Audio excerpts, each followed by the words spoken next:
बिस्मिल्लाह हिर रहमान निर्रहीम शुरुआत करता हूँ अल्लाह के नाम से जो बड़ा मेहरबान और बहुत रहम करने वाला है।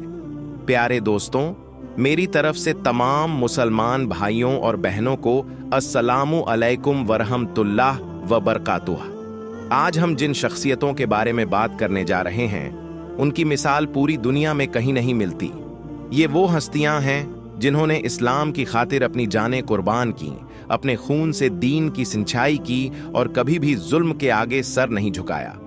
इस्लामी इतिहास का एक बहुत ही दर्दनाक और इबरतनाक वाकया आइए जानते हैं इस वीडियो में हजरत इमाम हसन आयस और इमाम हुसैन आयस की पूरी कहानी। अगर आप हमारे चैनल पर नए हैं तो चैनल को सब्सक्राइब जरूर करें ताकि हमारी हर नई वीडियो सबसे पहले आप तक पहुंचे। हजरत इमाम हसन और इमाम हुसैन की मुकम्मल तारीख इतिहास। हजरत इमाम हसन और इमाम हुसैन हजरत अली और हजरत फातिमा जहरा SCA के बेटे थे। दोनों ही पैगंबर मोहम्मद के प्यारे नवासे थे जिनसे नबी बहुत ज्यादा मोहब्बत करते थे। इमाम हसन की पैदाइश 15 रमजान 3 हिजरी को मदीना में हुई। इमाम हुसैन की पैदाइश 3 शाबान 4 हिजरी में मदीना में हुई। रसूल ने इन्हें जन्नत के जवानों के सरदार कहा था। नबी करीम उन्हें सीने से लगाते, दुआएं देते और साथ रखते।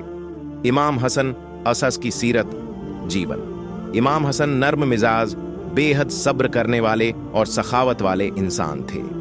उनकी शक्ल पैगंबर मोहम्मद से मिलती जुलती थी। जब मुसलमानों में फितना फैला, उन्होंने खून खराबे से बचाने के लिए मुआविया से समझौता किया। उन्होंने 7 साल तक खिलाफत की जिम्मेदारी निभाई। सुलह की एक शर्त थी कि मुआविया के बाद फिर से खिलाफत अहल ए बैत को दी जाएगी, मगर मुआविया ने वादा तोड़ा और इमाम हसन को झड़ दिलवाया गया। 50 हिजरी में उनकी शहादत हुई और उन्हें जन्नतुल बकी मदीना में दफन किया गया।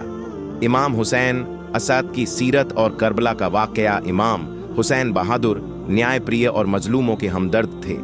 उन्होंने बचपन में रसूल की गोद में परवरिश पाई। 60 हिजरी में यजीद ने जबरदस्ती खिलाफत ली और इमाम से बैत वफादारी की मांग की। इमाम हुसैन ने यजीद को फासिक और जालिम मानकर इनकार कर दिया। वो मदीना से मक्का और फिर कूफा की तरफ रवाना हुए। रास्ते में यजीदी फौज ने बार बार उन्हें रोकने की कोशिश की, मगर इमाम ने हुर बिन यजीद जैसे लोगों को भी अपनी बातों से बदल दिया। करबला का मैदान 2 मुहर्रम 61 हिजरी को इमाम हुसैन करबला पहुंचे। यजीदी फौज ने उन्हें घेर लिया और पानी बंद कर दिया। इमाम के साथ सिर्फ 72 लोग थे, जिनमें औरतें, बच्चे और बुजुर्ग भी शामिल थे। इमाम ने आखिरी वक्त तक जंग टालने की कोशिश की, मगर यजीद पीछे नहीं हटा।